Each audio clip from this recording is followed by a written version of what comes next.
देश और दुनिया की खबरें देखने के लिए देखते रहें।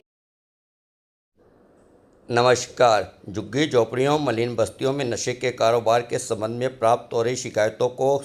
गंभीरता से लेते हुए एसएसपी देहरादून द्वारा नशा तस्करों की धरपकड़ हेतु चेकिंग अभियान चलाए जाने के संबंध में दिए गए निर्देशों के क्रम में पुलिस अधीक्षक नगर के नेतृत्व में पुलिस की अलग अलग टीमों द्वारा थाना कोतवाली नगर क्षेत्र अंतर्गत मद्रासी कॉलोनी, त्यागी रोड, रेस्ट कैंप स्थित सुनसान स्थानों, खंडरों आदि जगहों पर नशा करने वालों तथा मादक पदार्थों की तस्करी में लिप्त अभियुक्तों की धरपकड़ हेतु मद्रासी कॉलोनी आदि में चेकिंग चलाई गई। चेकिंग के दौरान पुलिस अधीक्षक नगर द्वारा उपस्थित अधिकारियों को उक्त स्थानों पर नियमित रूप से गश्त करने तथा मादक पदार्थों की तस्करी में लिप्त अभियुक्तों के विरुद्ध कठोर कार्रवाई करते हुए उनकी अवैध संपत्ति को भी चिन्हित करने के निर्देश दिए गए।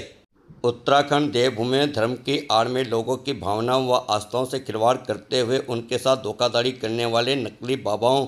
के विरुद्ध मुख्यमंत्री उत्तराखंड के निर्देशों पर ऑपरेशन कालनेम प्रारंभ किया गया है,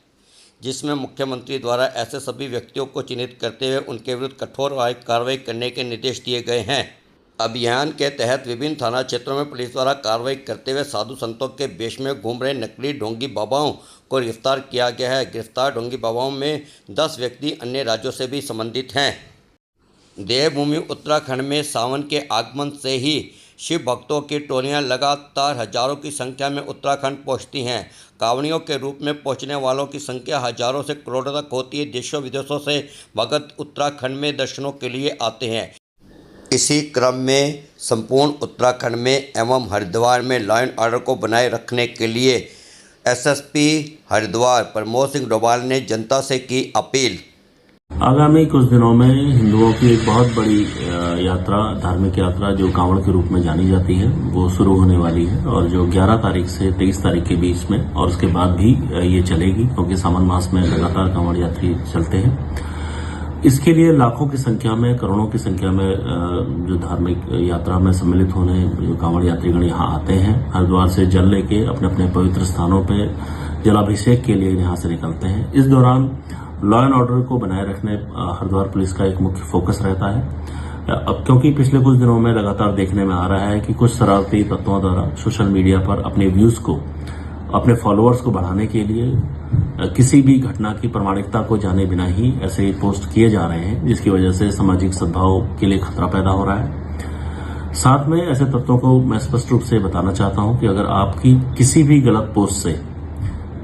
अगर कोई हरिद्वार की या आसपास की कोई शांति व्यवस्था पर आंच आती है, तो ऐसे पोस्ट क्रिएटर और उसको शेयर करने वालों के खिलाफ जो हमारी सख्त वैधानिक कार्रवाई है वो की जाएगी। उस पर जो भी मुकदमा पंजीकृत किया जाएगा, साथ में उसको शेयर करने वालों को भी इसमें सम्मिलित किया जाएगा। मैं आप लोगों के साथ साथ मीडिया बंधुओं को भी और आम नागरिकों को भी हरिद्वार जनपद से जुड़ी किसी भी घटना की वास्तविकता पर, उस पर की जा रही कानूनी कार्रवाई के बारे में अगर जानना चाहते हैं, तो उसके लिए आप सोशल मीडिया सेल हरिद्वार का जो ऑफिशियल मोबाइल नंबर है 9411111966 पर बात कर सकते हैं या व्हाट्सएप के माध्यम से भी इसमें जानकारी ले सकते हैं। इतना ख्याल सभी को होना चाहिए कि कांवड़ मेला एक बहुत बड़ी धार्मिक यात्रा है, जिसमें एक बहुत बड़ा धार्मिक आयोजन है, जिसमें सामाजिक सद्भाव को बनाए रखने की जिम्मेदारी न केवल पुलिस की है बल्कि समाज के प्रत्येक अंग की है, जो इस कांवड़ यात्रा को संपन्न कराने के लिए सभी लोग मिलकर इस पर एक बृहद प्रयास से ही ये संभव हो पाएगा। Thank you.